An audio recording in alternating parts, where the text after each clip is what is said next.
35 വരെയുള്ള വാക്യങ്ങളിൽ സൂചിപ്പിച്ചിരിക്കുന്നു. ശിമയോന്റെ ജീവിതത്തിലെ ഒരേഴ് നാടകം ആരംഭിക്കട്ടെ. ദിവ്യ ദർശനം.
സമയം കിട്ടുമ്പോൾ അപ്പനെല്ലാം പറയാം.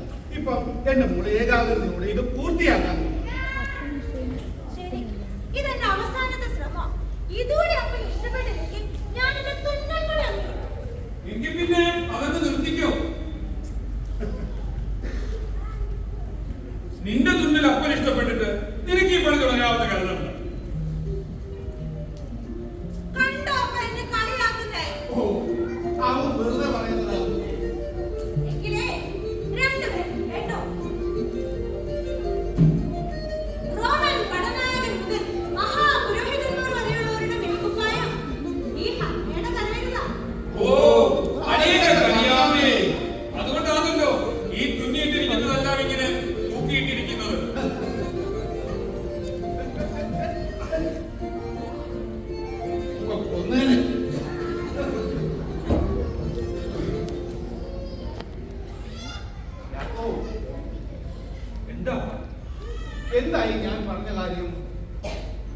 നീ അവിടെ പോയിരുന്നോ? പോയിരുന്നു. നമ്മൾ കരുതും പോലെയല്ല കാര്യങ്ങൾ. അതിന്റെ ഗ്രാമങ്ങളിൽ ജനങ്ങൾ വല്ലാത്ത കഷ്ടതയിലാണ്. തൊഴിൽ നന്നേ കുറവാണ്. ഒരു വശത്ത് റോമയുടെ ചുങ്കപ്പിരിവ്, മറുവശത്ത് മഹാപുരോഹിതന്മാരുടെ അംഗപ്പിരിവ്.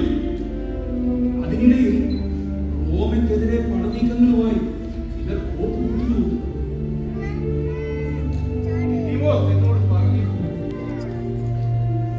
അവിടുത്തെ ജനങ്ങളുടെ അവസ്ഥ വളരെ ദയനീയമാണ്. നേരും നിറയും ഇല്ലാത്ത റോമാ ഭരണത്തിൽ ജനം വല്ലാതെ വലയുന്നു. എന്റെ യഹോവേ, ഈ ജനതയുടെ സമാധാനത്തിന് നീ എത്ര കാലം കാത്തിരിക്കണം? എന്തായാലും നാട്ടുരാജാക്കന്മാരോടോ പുരോഹിതന്മാരോടോ സംസാരിച്ച് ജനങ്ങളുടെ സമാധാനത്തിന് വേണ്ട നമ്മൾ ചെയ്യുമെന്ന് ഞാൻ അവരോട് പറഞ്ഞു. അടിമമുഖത്തിന്റെ വേദനയിൽ കഴിയുന്ന ആ ജനതയ്ക്ക് ആരെങ്കിലും തങ്ങളുടെ സമാധാനത്തിനായി ശ്രമിക്കുന്നുണ്ടെന്നുള്ള അറിവ് വലിയ ആശ്വാസം കിട്ടും അവർക്ക്. അപ്പൻ കുറച്ചു നേരം വിശ്രമിക്കും. എനിക്ക് യെരൂശലേമിൽ പോകേണ്ടതുണ്ട്.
എന്താ നിന്റെ പേര്?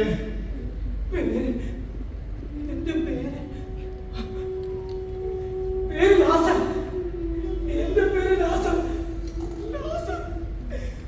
കാലങ്ങളായി ആരും എന്നെ ആ പേരിൽ വിളിക്കണം. അതുകൊണ്ട് എന്റെ പേര് തന്നെ അടിമയല്ല. അടിമ. നീ എങ്ങനെയുടെ വന്നു? എല്ലാം പറയും. എനിക്ക് ഇത്തിരി വെള്ളം വേണം. അല്ല, അമ്മേ, നിന്റെ യജമാനന്റെ പേരെന്താണോ പറഞ്ഞത്? ജോസിഫസ്.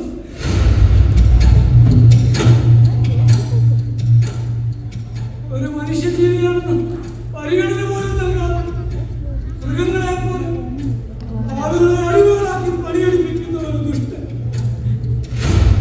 ആഹാരവും വെള്ളവും സമയത്ത് നൽകാതെ എന്നെ പോലെ നൂറുകളെ നൂറുകണക്കിന് ആളുകൾ അടിമകളാക്കി പണിയെടുപ്പിക്കുന്ന ഒരു നീചൻ.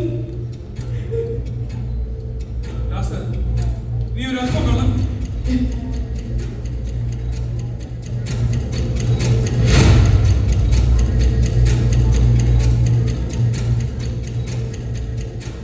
അണ്ണാ, ഫോൺ അകത്തേക്ക് പോയിക്കോളൂ. എന്നോട് ക്ഷമിക്കണം. ജീവിക്കാനുള്ള പ്രതികളുണ്ടോ? മരിക്കുവാനുള്ള പേടികൊണ്ടാണ് ഞാൻ ഇങ്ങോട്ട് ഓടിക്കുന്നത്. ഇതിനോട് വീഴുമ്പോൾ ഞാൻ എങ്ങോട്ടെങ്കിലും ഓടി മാറിക്കൊള്ളാം. ദാസൻ, ഈ യെരൂശലേമിന്റെ മണ്ണ് നിന്റേത് കൂടിയാണ്. അതിമത്വവും അധിനിവേശവും കൊണ്ട് അതിക്രമം കാട്ടുന്നവരുടെ മേൽ യഹോവ പകരം ചോദിക്കും. ഇത് തീർച്ച, ഇത് തീർച്ച. എന്നോട് ക്ഷമിക്കൂ സഹോദര, ഞാൻ ആളറിയാതെ.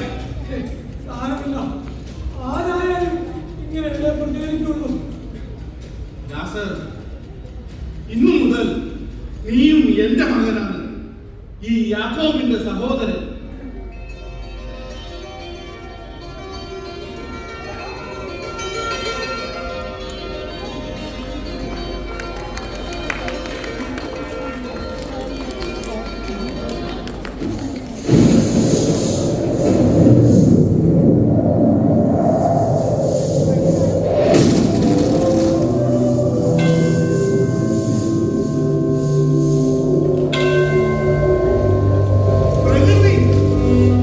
പ്രകൃതി വല്ലാതെ ശോഭിച്ചിരിക്കുന്നല്ലോ. യഹോവേ, കാത്തുകൊള്ളണേ. ശിമയോനേ, ശിമയോൻ, ആരാ ആരാ? ഭയപ്പെടേണ്ട. ഞാൻ യഹോവയുടെ ദൂതനാണ്. എനിക്ക് നിന്നോട് ചിലത് സംസാരിക്കാനുണ്ട്. യഹോവേ, ഒരു യോഗ്യതയുമില്ലാത്ത അടിയനെ നീ സന്ദർശിക്കുന്നുവോ? ദൈവജനത്തിനു വേണ്ടിയുള്ള നിന്റെ കരുണയിലും പ്രാർത്ഥനയും യഹോവയുടെ സന്നിധിയിൽ എത്തിയിരിക്കുന്നു. രക്ഷാകരമായ പ്രവർത്തനങ്ങൾക്ക് യഹോവ തുടക്കം കുറിച്ചിരിക്കുന്നു. വാർഷിക വാഗ്ദാനങ്ങൾക്ക് പൂർത്തീകരണമായെന്നാണോ ഒന്ന് പറഞ്ഞു വരുന്നത്? ലോകത്തിന്റെ പാപത്തെ ചുമക്കുവാൻ ദൈവത്തിന്റെ കുഞ്ഞാട് ഭൂമിയിൽ അവതരിച്ചിരിക്കുന്നു. കണ്ടില്ലേ, വടക്ക് ജീവനഷ്ടമോഷത് കാലങ്ങളായി മസിഹായുടെ ദർശനത്തിന് വേണ്ടിയുള്ള നിന്റെ കാത്തിരിപ്പിന് വിരാമമാകും. ഈ വൃദ്ധന് സന്തോഷമായി. ഈ നിമിഷം മരിച്ചാലും ഞാൻ ധന്യനാണ്. ശിമയോനേ, നിന്റെ പ്രവൃത്തികളിൽ യഹോവ പ്രസാദിച്ചിരിക്കുന്നു. ലോകരക്ഷിതാവായ ക്രിസ്തുവിനെ നിന്റെ കണ്ണുകൾ കൊണ്ട് കാണുന്നവരെ നിനക്ക് മരണമുണ്ടാവുകയില്ല എന്ന് ഞാൻ സത്യമായി നിന്നോട് പറയുന്നു.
ഈ അപ്പന് സന്തോഷമായി.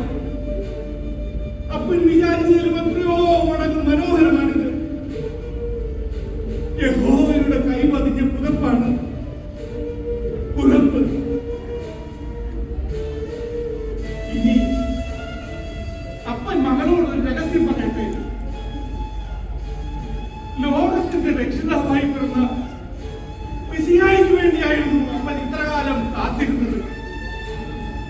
കാലങ്ങളായി ഒരു പിഞ്ചുറുമലയുടെ മനോഹരവും കോമളത്വമുള്ള രൂപം അപ്പൻ സ്വപ്നം കാണുമായിരുന്നു. അവനെ ദർശിക്കുവാനുള്ള യാത്രയായിരുന്നു എന്റേത്. അവന് സമ്മാനിക്കാനുള്ളതാണ് ഈ പുതപ്പ്.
നമുക്ക് ആ കൽപ്പന ജീവിക്കാം.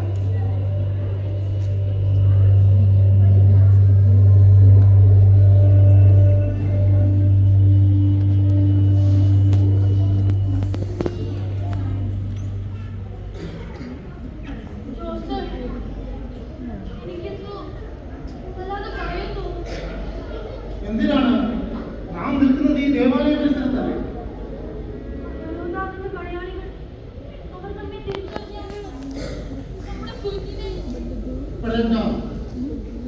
യഹോവയായ ദൈവം നമ്മോട് കൂടെയുണ്ട്.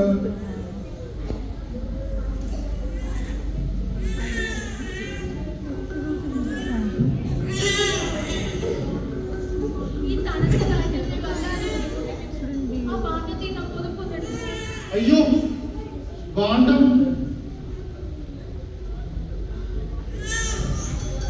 മതിയാ, ഞാനതാ കൽപ്പന ചോദിച്ചു. തൽക്കാലം നീ മേലത്തെ അവനെ ധരിപ്പിച്ചു. എന്നാൽ ഞാൻ കൊണ്ടിട്ട് വരാം.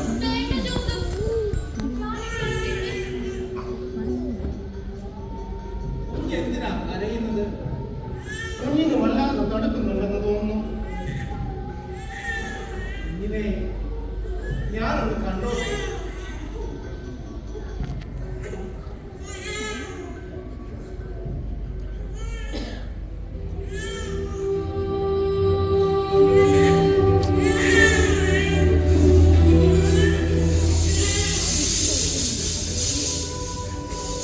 യഹോവേ, എന്റെ യഹോവേ, ജാതികൾക്ക് വെളിപ്പെടുവാനുള്ള പ്രകാശവും നിന്റെ ജനമായ ഇസ്രായേലിന്റെ മഹത്വത്തിനുമായി നീ സകല ജാതികൾക്ക് മുമ്പിൽ ഒരുക്കിയിരിക്കുന്ന നിന്റെ രക്ഷയെ എന്റെ കണ്ണുകൾ കണ്ടുവല്ലോ.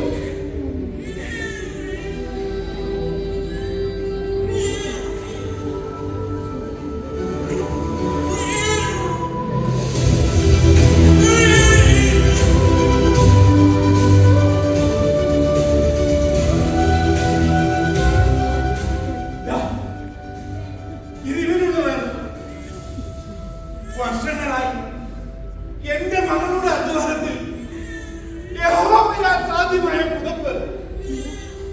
പുതപ്പിച്ചുകൊള്ളൂ.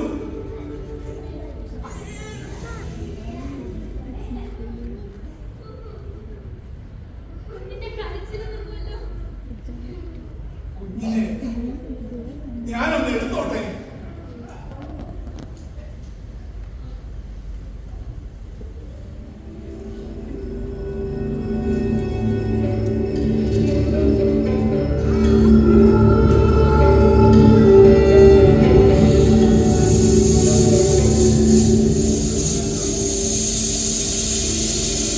ഇവൻ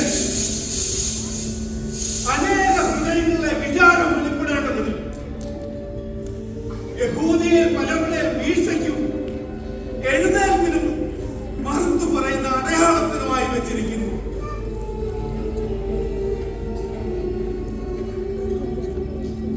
അറിയാം, നിന്റെ സ്വന്തം പ്രാണനിൽ കൂടിയും ഒരു നാൾ പാൽ കടന്നു. ഭയപ്പെടേണ്ട, എല്ലാം നന്മയ്ക്കായി ഭവിക്കട്ടെ.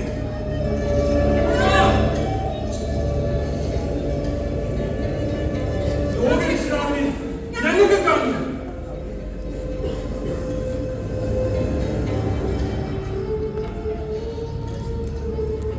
ഞാൻ എന്റെ ജനതയുടെ രക്ഷകനെ കണ്ടു. കാത്തിരിക്കുകയും ഹൃദയം കൊണ്ട് ആഗ്രഹിക്കുകയും ചെയ്താൽ ആ രക്ഷകനെ നിങ്ങൾക്കും കാണാം.